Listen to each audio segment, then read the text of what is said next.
Hello and welcome to Tyas Looks At. And it's been so long since I've done one of these videos, I really feel like I need some easy targets, at least to get myself back into doing this. So what are the easiest targets I've got, I wonder?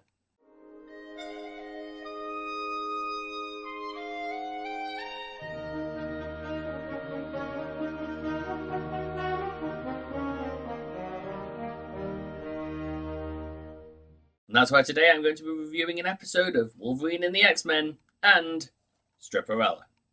You remember Wolverine and the X-Men, right? That show that dresses itself up to look like an X-Men series, but in reality is an entire series devoted to giving Wolverine one long, slow, continuous blowjob. Until it got cancelled after one series. And today I'm going to show you once again why it's a good thing this show got cancelled after one series, as we look at Wolverine and the X-Men, Episode 5. We open the episode with a standard previously on segment. Give Senator Kelly a little message from the Brotherhood. There's no stopping the mutants. And we're coming for him next. The Brotherhood is now threatening me. Which pretty much has nothing to do with the episode, as it just recaps all the stupidity of the opening, including the phasing a helicopter into a building. Because none of the Brotherhood of Mutants characters appear in this episode whatsoever. The only two characters who were previously established, and this should be shown in a previously on segment, other than obviously Wolverine, get about 3 lines between them. The truth is, the only part you need from all of this is Senator Kelly talking about the mutants. You don't need a whole minute-and-a-half sequence explaining nothing. We move on to Amara, also known as future X-Men member Magma, running away from the MRD.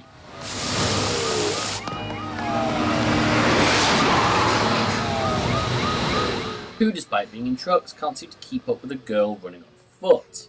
I've got to wonder who can't catch up to trucks going that slow.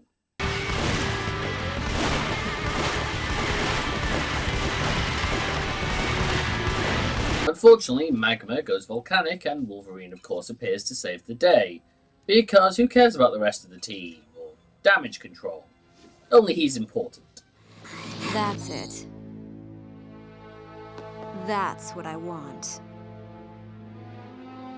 A collar? What's it supposed to do? You could have just told them, or better idea, probably not to tell them. This does seem like a need-to-know sort of basis. So after being turned down by the most obnoxious-looking version of the Thieves Guild, the request is accepted by the most obnoxious member, Gambit. I'll steal it for you, Shay. Question is, can you afford me? Whose name I don't think is even ever mentioned during this entire episode. Yeah, that's being respectful to the original characters, isn't it? But at least he is voiced by Jack of all voices, Phil Lamar, so that's pretty good. After the still overly long and not at all representative of the show title sequence, we see Wolverine saying goodbye to Amara. Well, I guess this is goodbye. You don't have to go back to Brazil, you know. We got plenty of room at the Institute. Amara! I can't. If you ever change your mind, it's a standing invitation. Which could and should be a sad moment, except for 2 small problems. 1, we know next to nothing about her. 2, this is the first and last time we ever see her in the series. I'm not kidding. Because, most shows actually like to develop and introduce their characters before sending them away emotionally and trying to elicit any sort of drama or emotion out of its audience. Although, of course, I would suggest if you actually want drama or emotion out of an X-Men series, you watch the original X-Men series, or possibly X-Men Evolution, where there is a whole episode devoted to Amara and her powers. So how did it work? It did work, right? Well, if you or anyone else who come with me, you'd know already. The MRD chased that poor girl into a populated area. Why? Oh, so everyone could see a mutant putting the public in danger. So is that why the MRD was driving so slowly?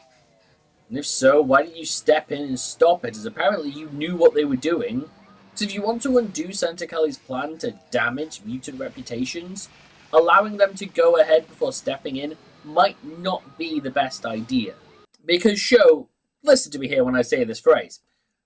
Digging up other plot holes to bury your initial plot holes does not a script make. During the night, Gambit strikes and steals the collar, with only Wolverine being woken. Because, yeah, it's not like there's a whole security system, a psychic who might notice someone entering the grounds, or anything else remotely connected to the rest of the team to bring them in on this now, is there?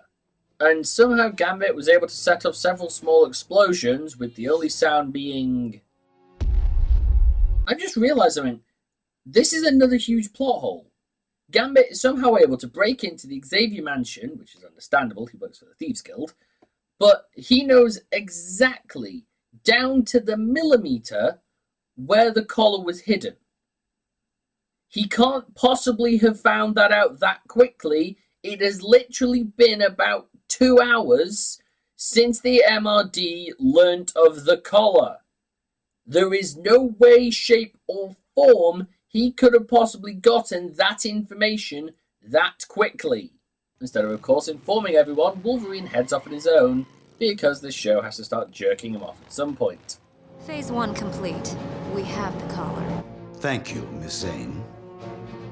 You may proceed as planned. Gasp! You mean the person who wants the collar is the same one who wants to repress mutants? Why, I never would have guessed that in my wildest dreams! I mean, seriously, show, this is like the opener all over again. You tried to be shocking with Rogue's reveal, and that fell flat on its ass.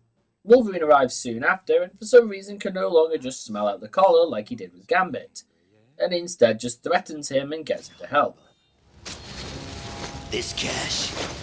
Exactly. No!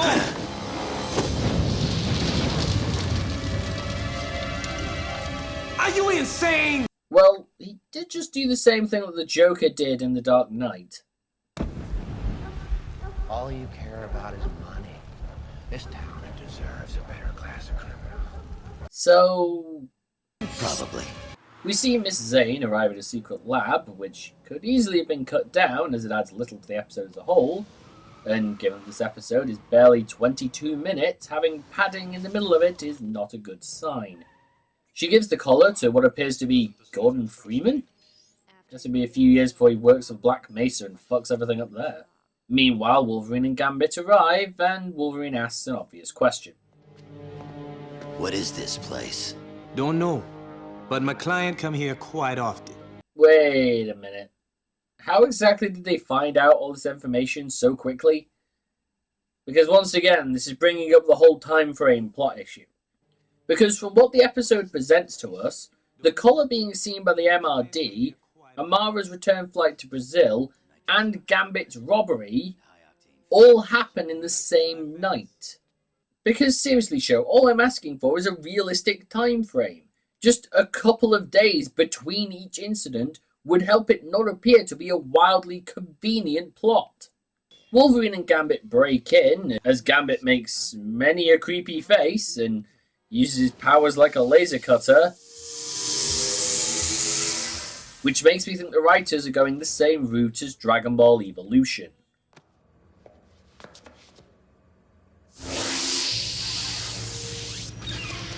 Yeah, they're definitely pulling a Dragon Ball Evolution. Next thing you know, Gambit will be using his powers to start someone's heart.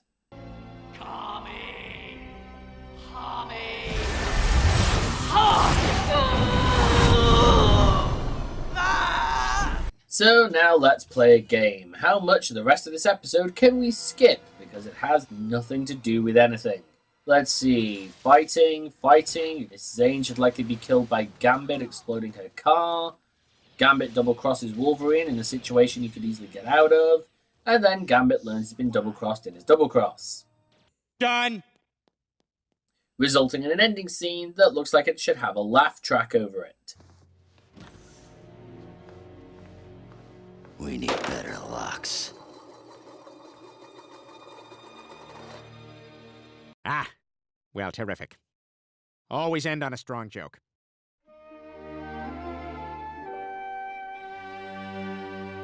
Thus ending the episode. So what did I think?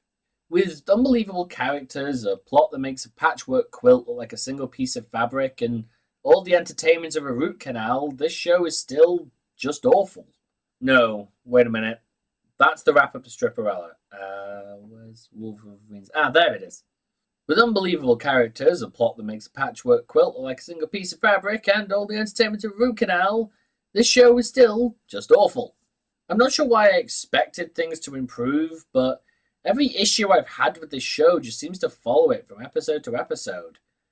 The lack of any background or introduction for new characters, the continuous center staging for Wolverine, despite it being Wolverine and the X-Men, and giving Forge the only other lines for the episode for a main character, which amounts to nothing. Every time I come back to this show, I hope it'll improve or impress me, but we're now 5 episodes in, and nothing about it makes me want to come back and see how this develops. And the only reason I watch it is to just tell you how much it continues to suck. I'm going to continue going through this series episode by episode and hoping that somewhere in all of this polished turd of a series, there is a nugget of gold. But until then, I've been Tyas, this has been Tyas Looks At, and I now have to watch Stripperella.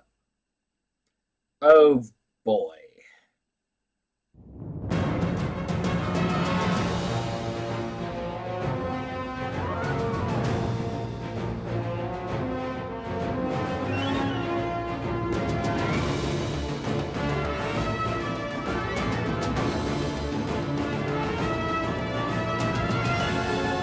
If you want to see the Stripperella review early, why not donate to this show's Patreon page, or subscribe to this show's Facebook page or Twitter feed, so that way you can know when the episode is released to the general public.